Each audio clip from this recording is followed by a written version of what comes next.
wonder if anyone else is. So, yeah, can you see both of us now? Oh, yes. There we go. So you've got sort of, you can decide to look at us either on the screen or in person, whichever is more beautiful. So we're already being proxy bodies for the people in the audience. And I can also show, if I put this camera on, I can show the people in there, switch it around. I can show you there who's in the space. So we're just a very small party. Oh, yeah, very, very tiny. Exactly. Yes. So that sounds good. I like tiny. Anyway, at least we can all see each other, because normally the people on Zoom get broadcast to other people and the people in the room don't. Yeah. And we've got someone else arriving here. So we've got 9 participants on the Zoom. Oh, that's So good. yeah. Stop video. So we've got one more person just joining. Yeah, so feel free to keep your cameras on. It's nice for us if we can see you, but completely up to you if you want to. But if you could, hi Borong, how are you? Hello. Thanks for coming. That's really lovely that you're here. Yeah, so we ask if you can just keep on mute, but it's really nice to have your cameras on. So that would be great. Thank you. Am I sharing? Okay, so I'm gonna get going. So yeah, so I think we'll probably get going. Hi Rue, you're in a pub. That's great. So yeah, welcome to. So I'm going to try and speak to people in the room rather than just all focused on the machine, which is always the thing. So you've seen the exhibition, right, or not? No, so far? Oh, you haven't? We haven't. No, No. I came in, didn't know, Bryony. That's right. You had a very big decision to make. We were hanging the show. That's it. We were hanging the show. We were having to. That's right. That's right. We were trying to send something off to print.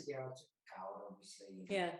Oh, well, it's great that you're here. So we're going to give a sort of tour, sort of somehow that's going to work for people in person and people on Zoom. And I just realized someone else isn't there who was supposed to be here. Who's my supervisor, who I might have to just, yeah. Anyway, she's not here. Yeah, so we are in the Zoom here. We have, well, we're both 2 artists in the show. This is Bryony Graham, whose space this is, for the people that don't know. And where we are is Hamilton, Mass, which is micro art space, and it's right by the sea.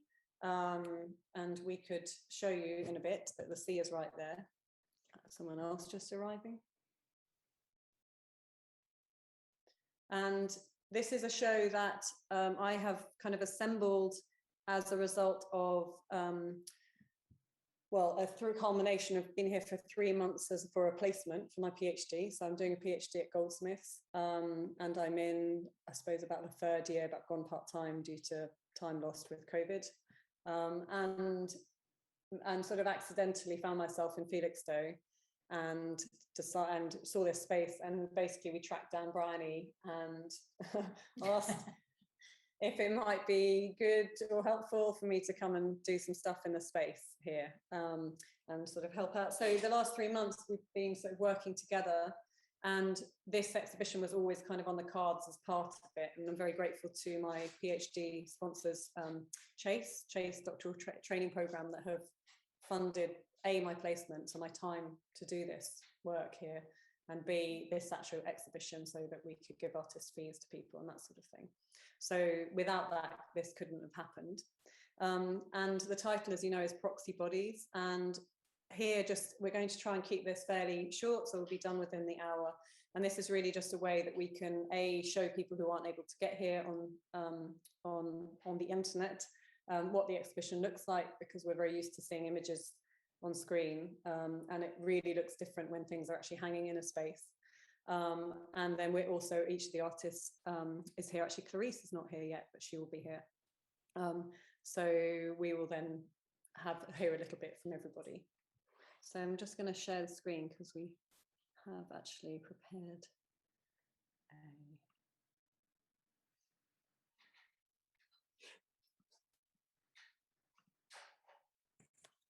Right, here we go, present. Right, when this happens, I can't see you anymore. So I'm trusting you're still there and you're not just suddenly not. So yeah, there's the invite that probably most of you have seen. And we have tomorrow, we have also another event, and then another one on Friday. So come back, those of you in Felixstowe. So just a little bit about how the exhibition sort of came about. As I said, it was part of this placement, but the people that were going to be in the exhibition were never going to be in the same place, and they never haven't been ever. And in fact, Galina I have never met. And Galina was actually somebody I met through Clareese, whose work is there behind. And Galina and I actually had worked together on something else that I organised with Clareese last year. So it's sort of how the network works in a way. So Galina is in Chicago, and Clareese is in New York, and hopefully joining us at some point. And then Dominique Savitri, I know from the PhD, because we're doing that together. And who else is in the chat? Can't see anyone now. Yeah, and that's everyone, isn't it, who's here? So yeah, so we have we've been sort of talking about how our work overlaps and that sort of thing. And the main theme of the show is really the body, and how we can sort of keep going with all the pressures that are going on around us. And in my case, and this is my work behind me here, I'm interested in the body in relation to the online, even like how I'm sitting now at the computer. Where do I direct my attention? So anyway, this feels a bit like I do performances online. So any presentation that where I'm using the internet feels a bit like that. So yeah, and this document that you're seeing here is actually hanging up there. And this is how we kind of began putting ideas down after a few conversations and Zooms and things like that. And this is I don't know if you have phones that can read the QR code. Well, you've got the iPhone. Yeah. So, right. But if you would like actually physically now to access it, you can actually scan this QR code and you can actually edit into this document here.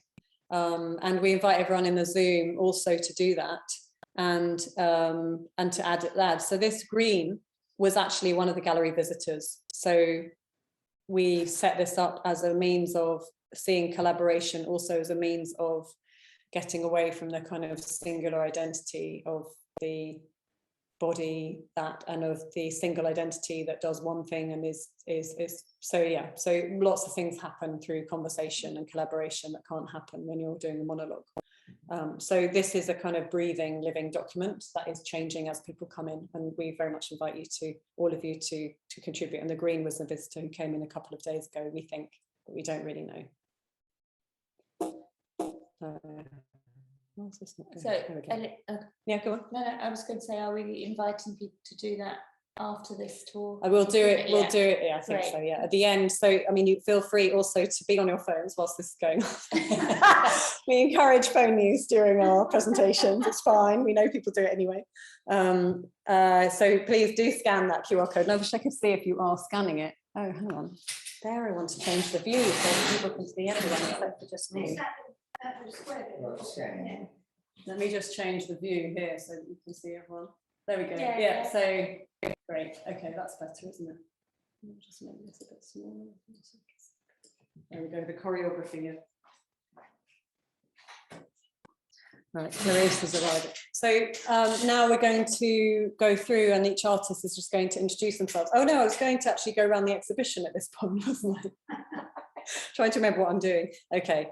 Because I can't see everyone, is that all right with everybody? Yeah, okay. I'm going to take you around the exhibition for those of you who aren't here. And there's my camera. And how do I turn it around? Here, right. Okay, so now they've got yet another camera going around the space. So I hope you can see it.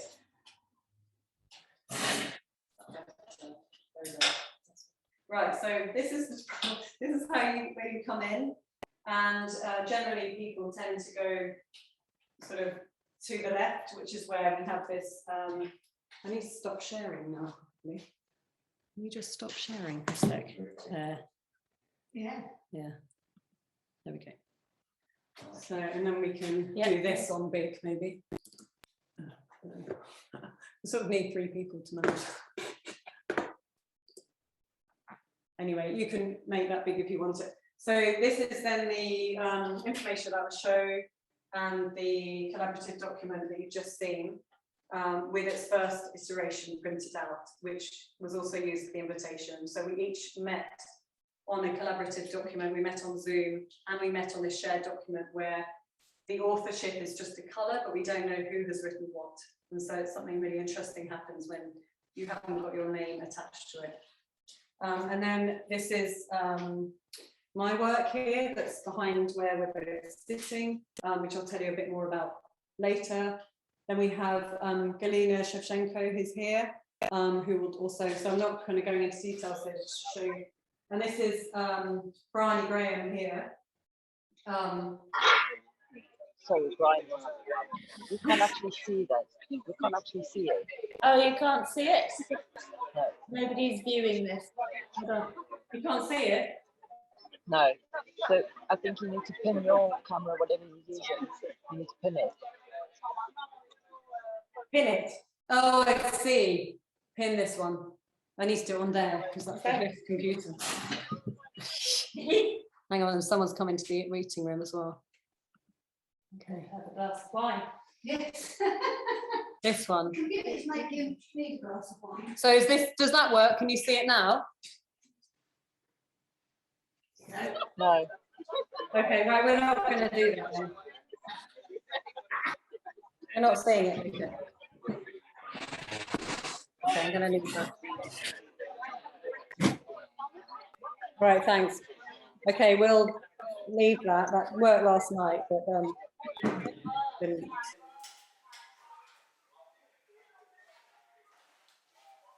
let's just go. We'll go back to the. We'll go back to the thingy. Hello, thank you. Thanks for being here. So Galina, I don't know if you want to. There's quite a lot of noise in the background. Oh, that's stopped now. Galina, I don't know if you want to speak now about this. About your work.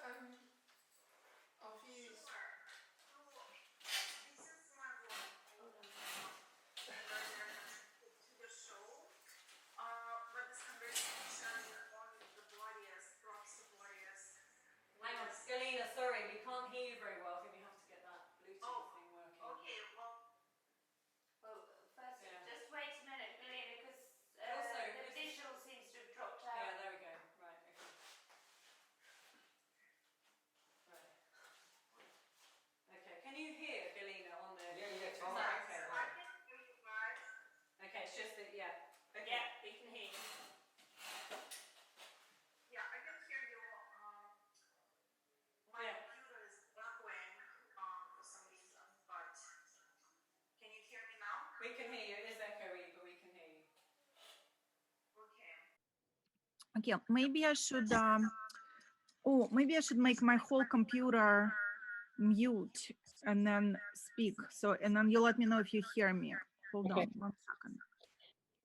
Okay, can you hear me now? Yeah, that's better. Can you hear me? Yes We or can no? hear you. Yes, we can. Yes.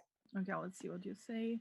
Yeah, okay, that's great. So, okay, so yeah, this conversation, so I just turned, so we are definitely proxy bodies. We are extensions of our devices, and through the last 2 years almost, we can clearly see that even though our bodies have been compromised physically, they have been empowered digitally.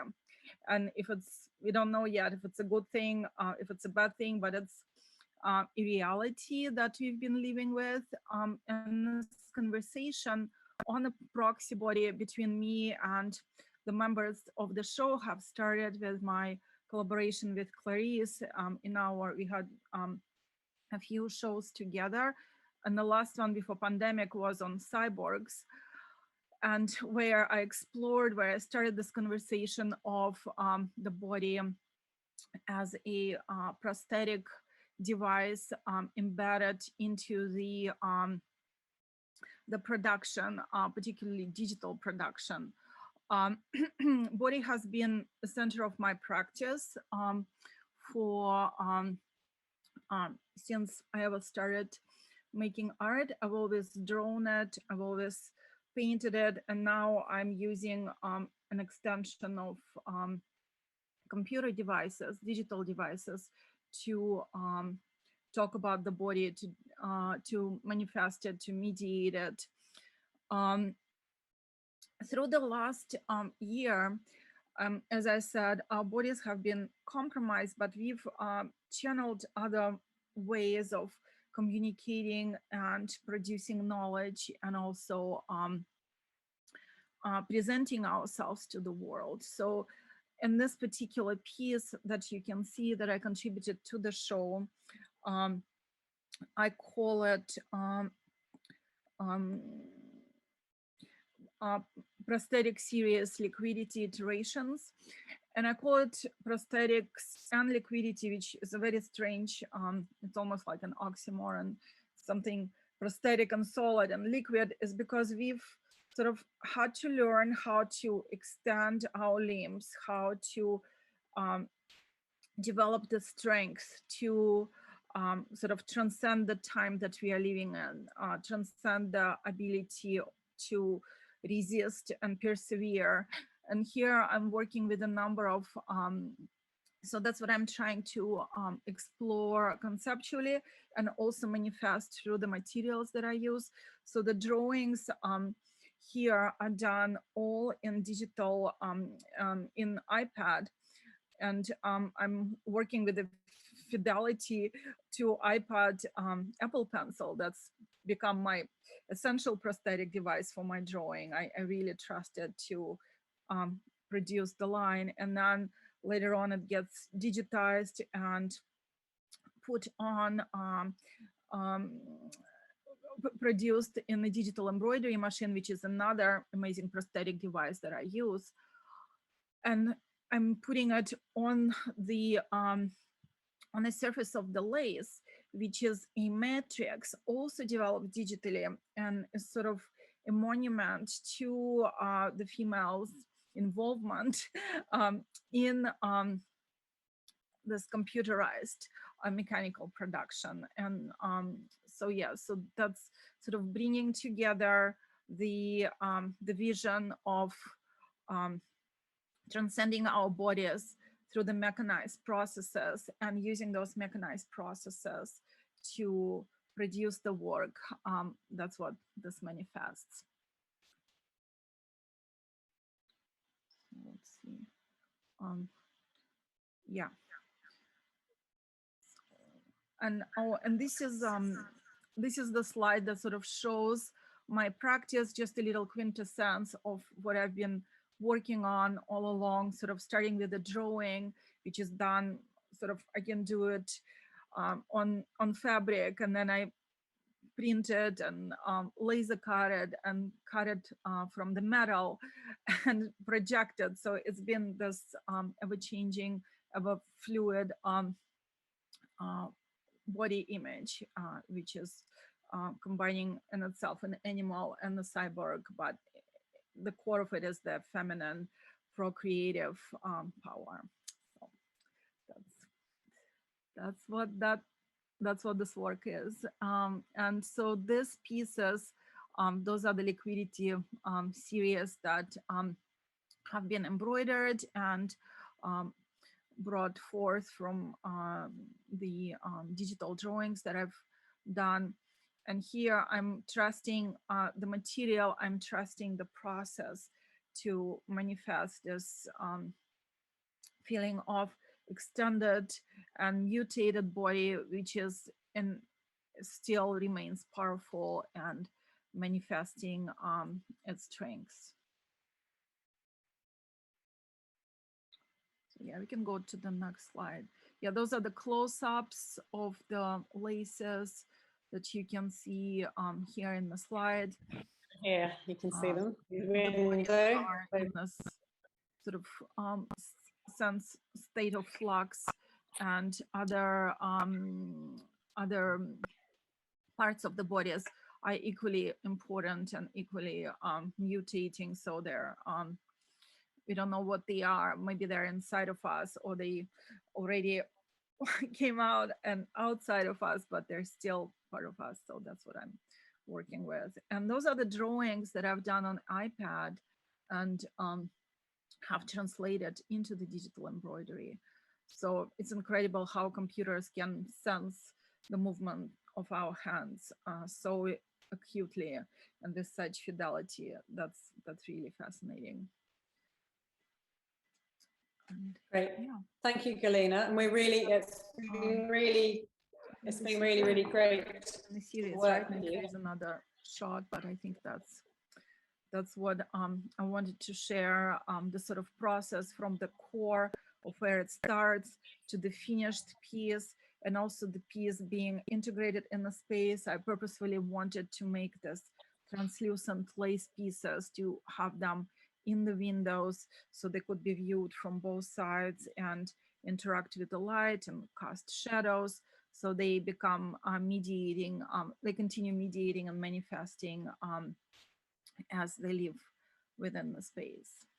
Yeah, and they really have done as well. So yesterday morning, I got here earlier because we opened at 11, but I was here sort of an hour and a half earlier, and they were just glowing because underneath the sort of, it's iridescent, and I hadn't seen that before. So it was, and it's true, it's got shadows. So, and it really attracts people. So when we were talking about this, Galina, it's also really interesting because Galina had this vision in her head about what there was going to be, and I couldn't really imagine it. You know, it was like, well, I trust you and you're going to do something good. I don't quite understand. And that's the amazing thing also about actually, you know, working from idea to kind of the final thing, that you never know what's going to happen. And there's a lot of like, kind of, yeah. And then it just worked so well. And you asked me, Galina, how high the ceilings were. So you made it specially. And in fact, I just want to add that most of the work in this exhibition was made especially for it, which is actually quite unusual. So that was that. But Galina, is there anything else you want to add before moving on to? I think that's that. Yeah, I made the work specifically for the space, having a vision of this glowing window into the art world and expanding the art onto the street. So that's great. My vision. And people are really loving it as well. And it really, you can see it from all the way up the hill. And so it really kind of, it feels, someone said, is someone getting married? You know, different comments come through, or is it a ritual, or, you know, so it's been really nice how people have responded. So we'll move on to Bryony. Sorry, you can't see everyone. It's very weird. It's quite weird. I mean, we could just do it like this if you want. No, we still can't see people. It's right here. They are. No, here's everyone. There's everyone. Let's do that. Excellent. Hi, everyone. So, but then you can't see it very well. that's fine. What? What's your view? Bit mixed now. No, I know, but maybe this is all right because then we can see people. Oh, here's Clareese as well. Clareese in her car. And Lula in the kitchen. And Lula, yeah, hi. We couldn't see anyone before. This is better. Okay, it's a bit messy, but maybe this is going to be all right. It's fine. Yeah, this is better for us. We actually feel like we're speaking to someone on the blank thing. Yeah. So anyway, so hello, everybody. I am Bryony Graham, and I'm the founder and director of Hamilton Mass. So I have been making these drawings as a direct result to becoming disabled through illness and living with a chronic pain condition. So actually what's amazing is that all the artists in the show have made work especially for this space, and I made the space especially for this work because I live very close by to this building. And at the time I became particularly unwell, I was unable to walk for more than 10-15 minutes at a time, and had to radically change the way I make art. Previously, I used to make very large scale temporary works in the public realm, and I found myself somewhat flawed following a tick-borne disease, and was only able to use my hand to do rubbings. So I have created a body of work which are rubbings of my pain medication. So the concept of invisible support structures is and has been an ongoing concern for myself in my practice. I've always been fascinated in museums. You see the tiny little museum mount propping up a very precious artifact and trying really, really hard not to be seen. And this is how I feel about my medication and all the other wonderful support systems that I have around. A holistic approach through connection with friends, with experts, with family, with art, all of these connections and support systems that we as humans need and need to cherish and need to nurture have been sort of embodied in the drawings that I do of my pain medication. And then it's become a beautiful practice for me. It's quite meditative. It is a fantastic distraction from pain, and I find them, they embody a sense of healing, a sense of care. I don't find them negative in terms of I'm not worried. It's just a thing that I live with, and there are ways of managing everything. So taking it away from these drawings, which came before the building that they're now sitting in, I decided to create a space where we could support other artists and other creatives, not exclusively, but very often, who live with an invisible condition, whether it be a pain, health, mental issue, and we are very open and create a safe space. So this is just a film here of how I respond and work, and I spent many, many months doing these drawings and not very much else. I've got a great collection. So that will be on site somewhere, won't it, Ellie? That you can watch and just enjoy them, really. Yeah, so, well, there were so many of these drawings. So, well, this is the first time that Bryony's ever shown these, and I really love them, and they were just sort of in a stack in the back of the studio. And I said, you know, what are these? And they need to be shown. And so here I can just show you, we've got just 1, 2, 3, 4, 5 framed ones there, but it's part of a really big collection.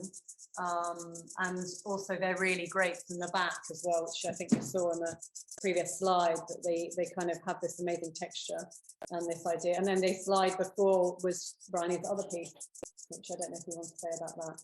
Yeah, I can give a little talk about. We can stop this perhaps. Yeah. To go back to the other chair.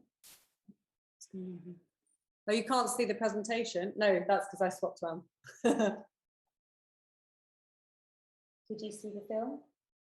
Could you see the film then? Yeah, okay, great. Let me share, go back to this.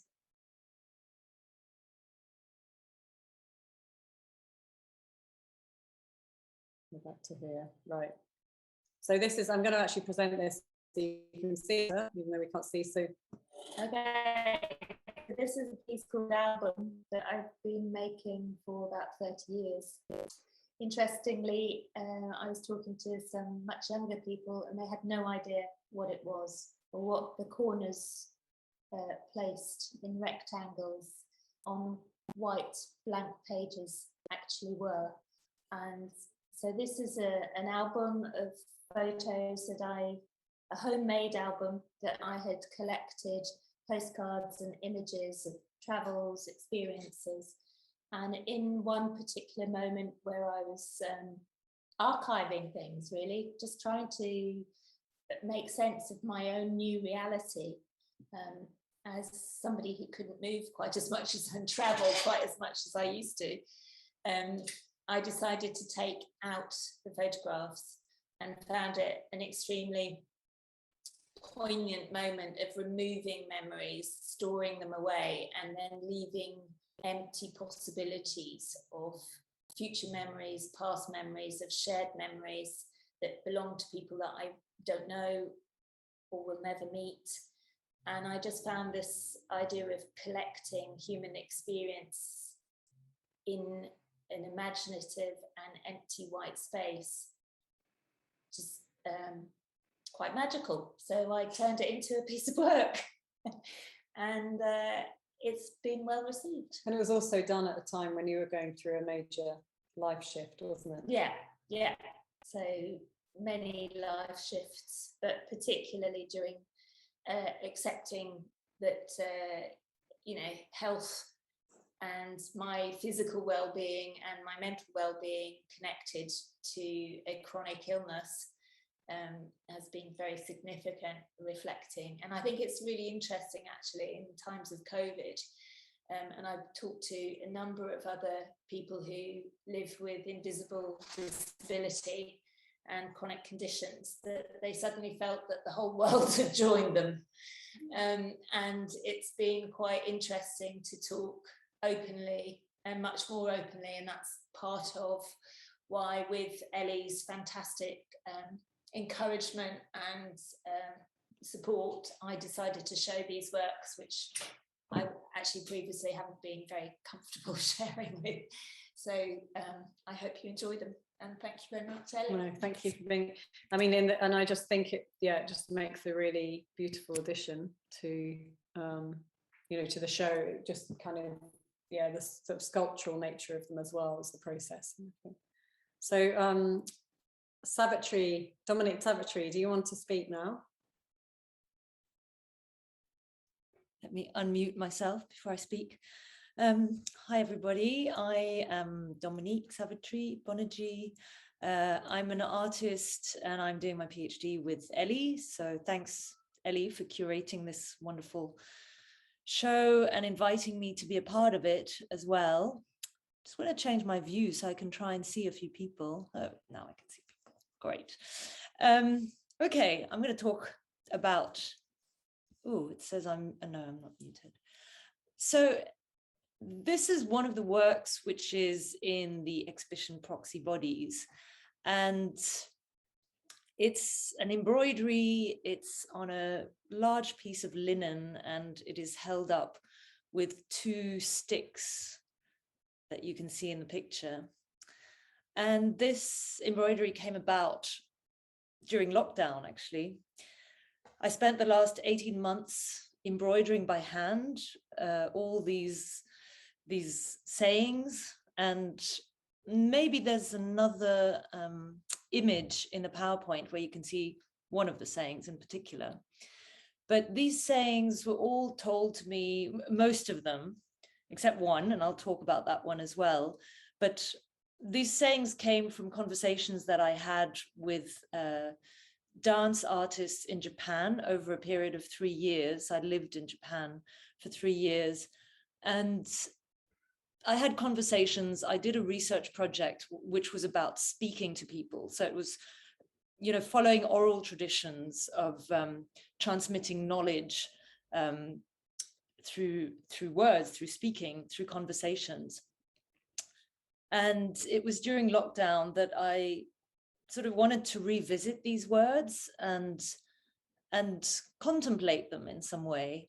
And so I began to do this embroidery and going back to the conversations, to the people, the three people who I had met, whose words are on this embroidery, actually passed away.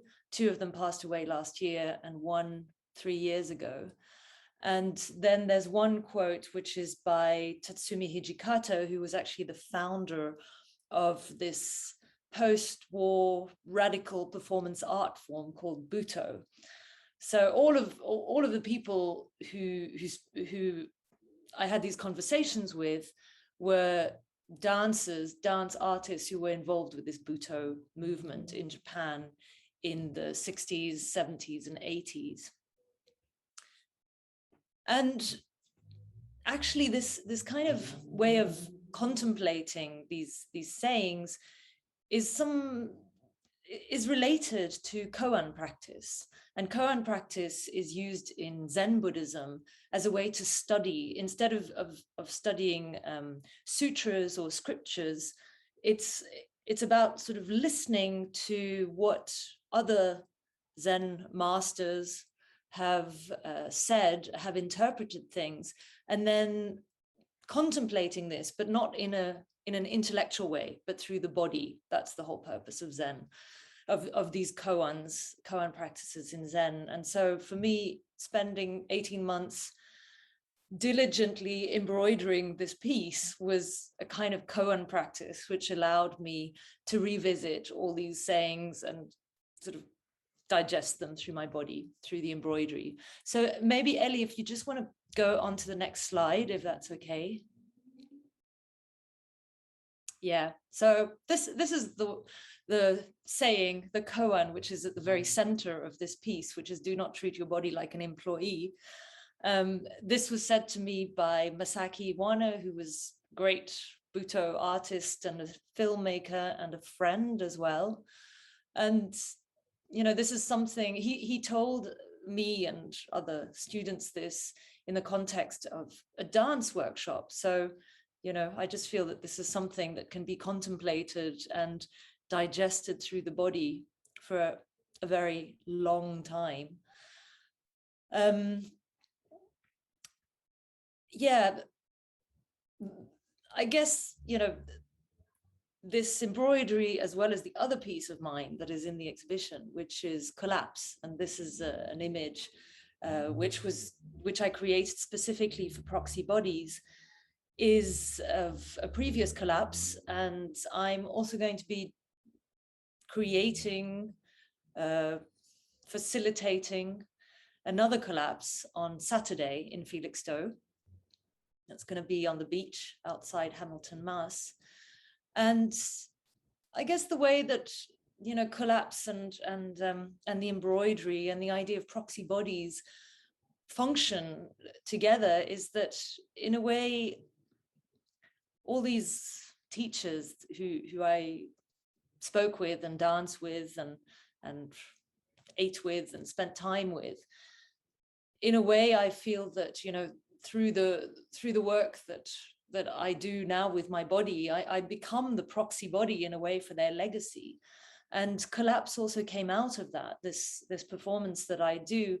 It was again a way to take into my body a lot of the things that I had shared with them, that they had shared with me, and to try and understand what it was that they were doing with their practice in this post-war climate in Japan, which, of course, you know, to think further into my practice, this is very relevant to how I'm thinking about the body today, because what happened in Japan in the 60s was there was a massive transition from the Japanese traditional society and culture into a very westernized culture. And so this is what has really caught me and fascinated me with Buto.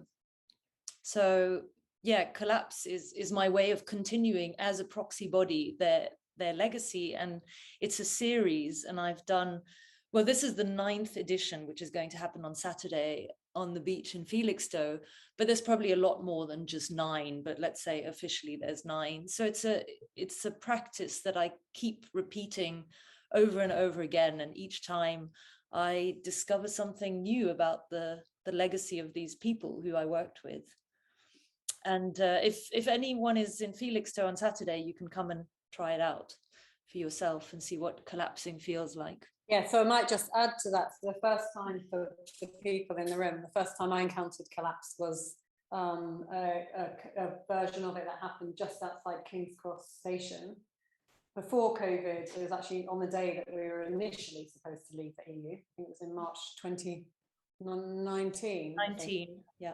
And it was really interesting because so Dominique Savitri had asked me to take some photographs for it, and it was just fascinating watching people sort of rushing past on their lunch hour in the middle of, you know, King's Cross on their phones, talking to people, kind of rushing or eating their sandwich, and then so often Dominique Savitri gets other people involved to collapse at the same time. So we're actually probably about 15 people, right, that time. 15. Yeah, 15 people all sort of spread across the square in various like modes of like sort of, you know, slow kind of sort of collapsing, and people would, it was just really fascinating. And I wonder, I think also now you haven't done a collapse since COVID, right? This will be your first post-COVID collapse.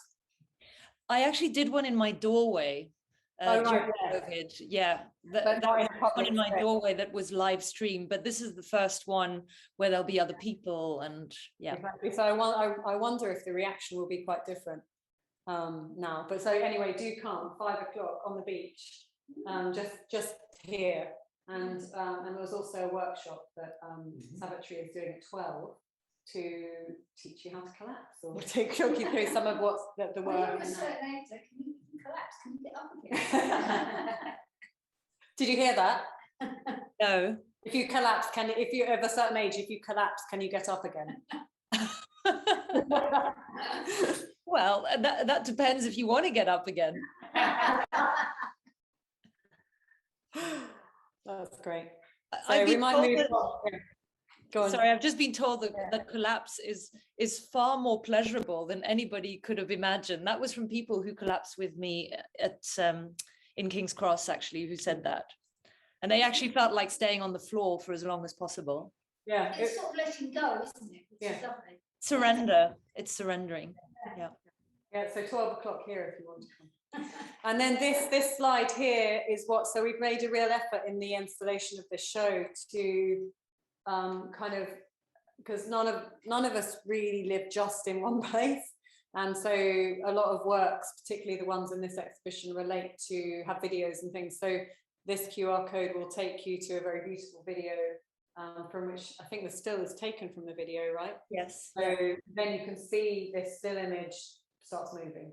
So, and you have experienced that on your phone. So this is really for the benefit of the people. So again, if you want to scan your phones, people who are at home, you will then get that, and we can also share the links on the chat. So, and that's how it looks in the space, and it's next to Clareese's work, which means we're now on to Clareese. So are you happy to talk, Clareese? Yeah, I'm just like running around a lot today, but You want to tell us where you are first, or where is your apart from the car? I temporarily located. I am I'm at UMass Dartmouth, doing an artist in residency. So that's in Dartmouth, Massachusetts, not Dartmouth, the university. I do believe that's in Vermont. So currently I am running from one meeting with the artist in residence that was previous to me, and then I ran here, and then I have like another meeting with my boss about scheduling. So will be a professional artist in residence on a university campus for a year. And so thank you, Elly, for inviting all of us to collaborate with you over the last, I think we've been talking about this for maybe since March or April. And so it's been a really long time working and planning and thinking things through. And I'm like it's really amazing to see how this came to life, and all of the work and all of the hard work that you put into it, because I was supposed to be there, but Americans are, COVID restrictions. So just to say, a lot of it alone. And just to say, Clareese is also at Goldsmiths with me. So me and Clareese and Dominique Savitri, we're all colleagues at Goldsmiths. And yeah, and as Clareese says, this has been, we have been talking about this for a long time. So. For a very long time. So yeah, so Clareese, although you are miles away now, Clareese has been here as well. So that also, we had a meeting with Bryony a long time ago. So she might look like she's in a car in America, but she's not always. She has been to Felixstowe, and I was hoping. Hi, Clareese. Yeah, and Vic here, isn't it? So yes. Anyway, so I told someone about PIMS just to tell Vic. Yeah, I was like, we have to make PIMS. They're amazing. So the work that's in the show was created again for this show, and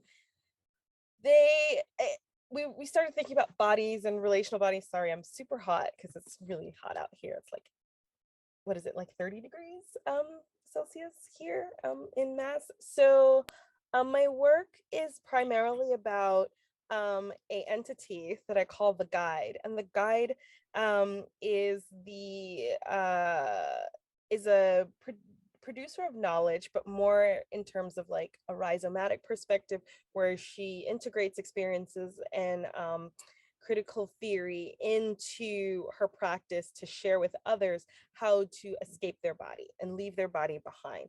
So when performances, identity performances or roles that we perform in become too difficult, the body, we're able to leave the body and be without it. And I feel like that could be something that happens that we can actually control. And so my entity, the guide, is about being able to teach others how to control that escape, well, not escape, but being able to like leave the body behind and go somewhere else, which is the post-identity dimension, which is a space dedicated to rest.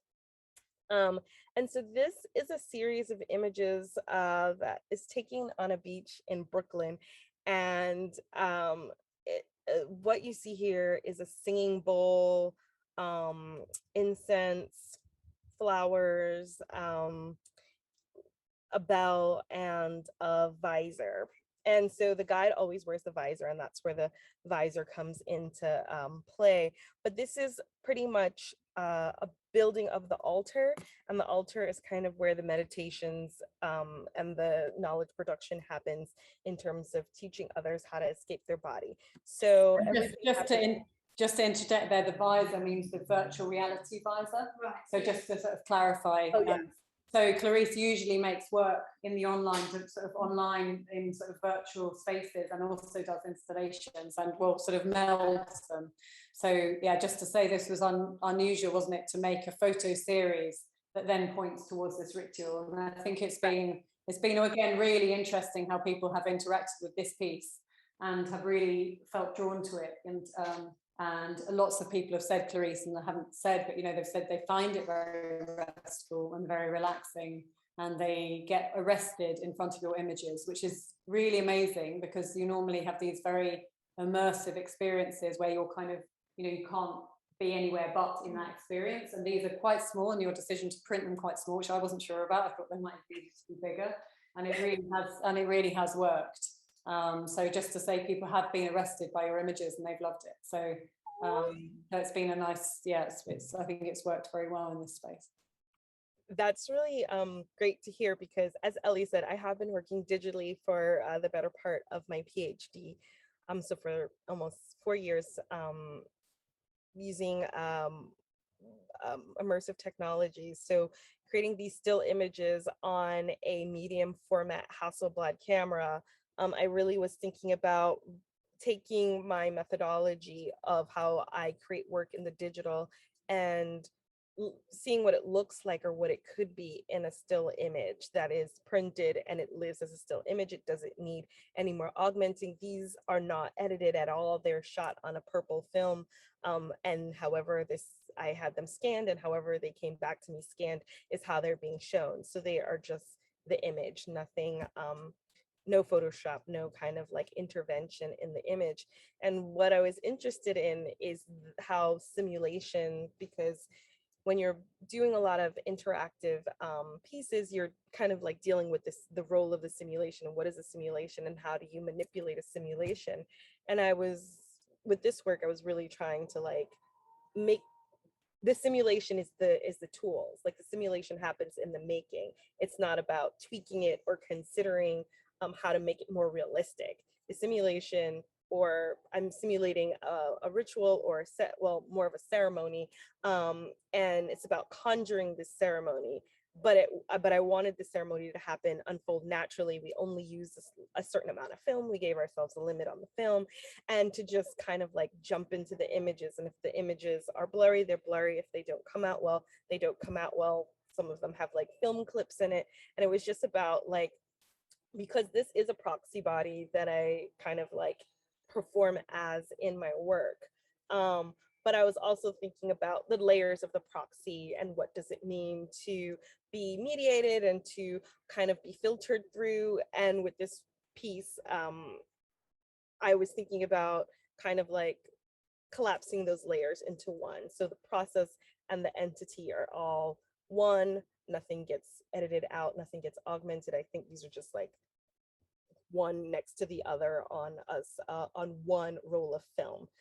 There isn't really any kind of like interference in it. Yeah, and just to say again there, another thing that we discovered actually between me and Galina and Clareese is that we all started out as photographers. So photography was our first medium in all three of our cases, and that was really interesting. That's when we decided also, because this work of mine, which I'll mention later, I've never printed this out before. So this has always just remained, it's always been on a laptop or a projection. And I think it's been, and I mean, Galina, I think you've been making objects for longer, but it was really interesting to think about all of us as sort of starting out as photographers and then moving into these different kind of areas.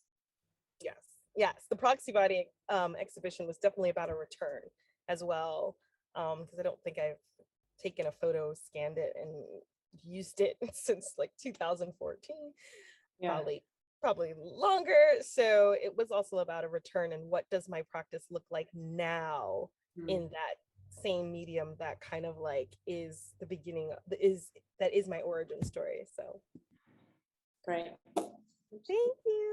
And then this is, for those of you on Zoom, it will take a while to come up, but this is underneath Clareese's images. It takes ages to come up, look at it. It's such a long delay. It's like the, you know, newsreaders with a satellite phone kind of having to make their face whilst it loads. But Clareese has a very kind of sexy QR code here that looks like it's really, somehow Clareese's QR codes are much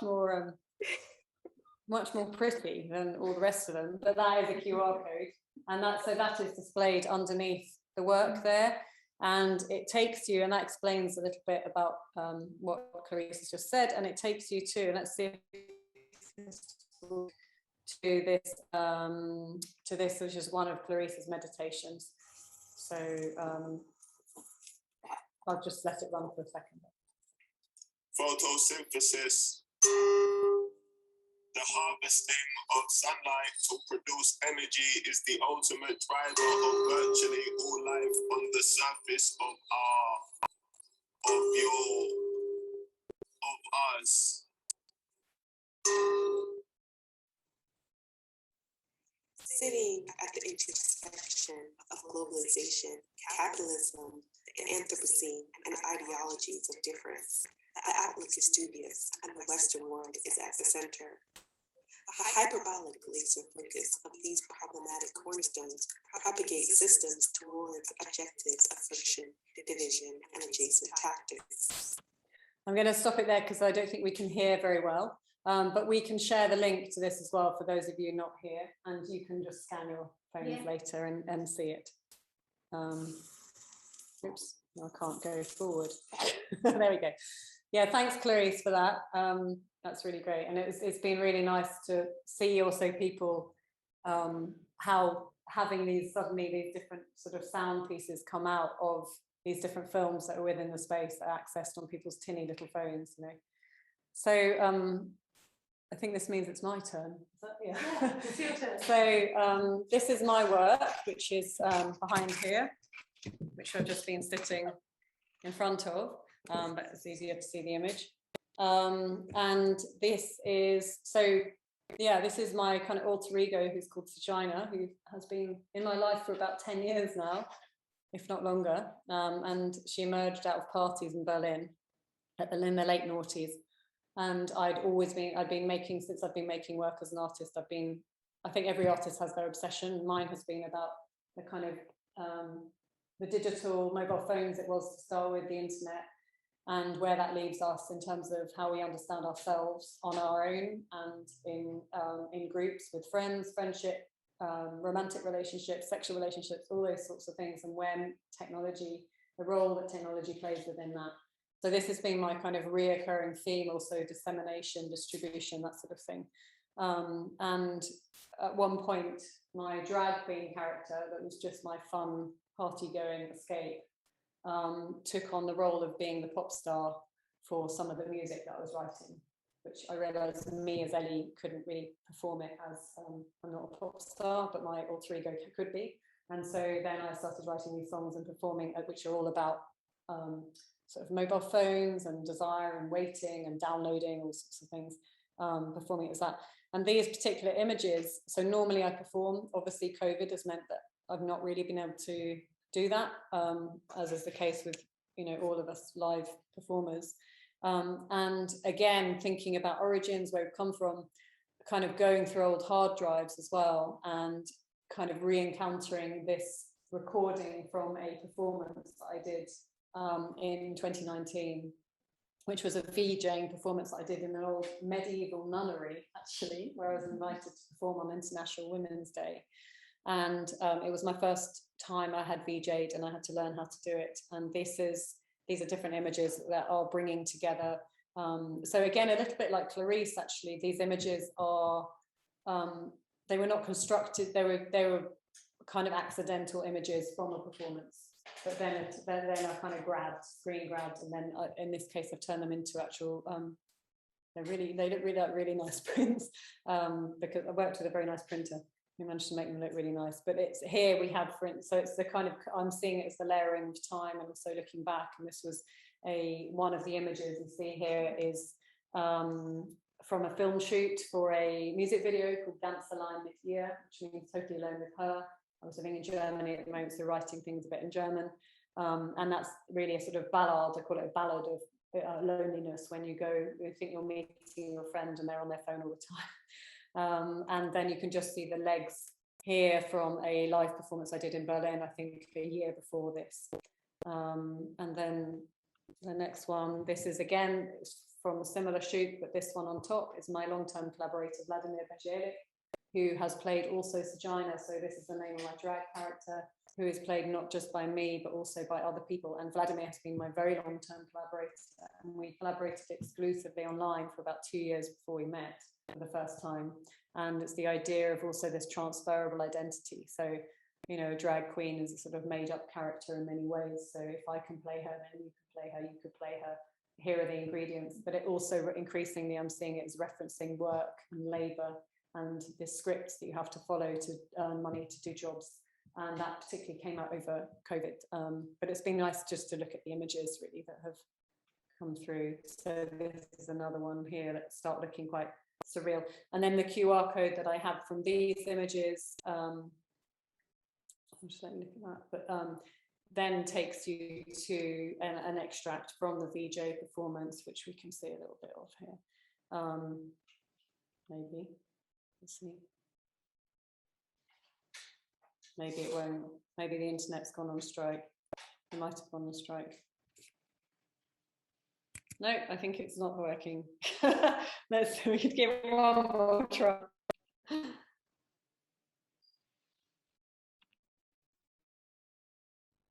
Yeah, I think it's not going to work. But anyway, so visitors on their phone can, you know, look at these and then they can sort of make out where the images came from and things like that. So I think, yeah, if you want actually at home, there you go, you can scan that and you can get it.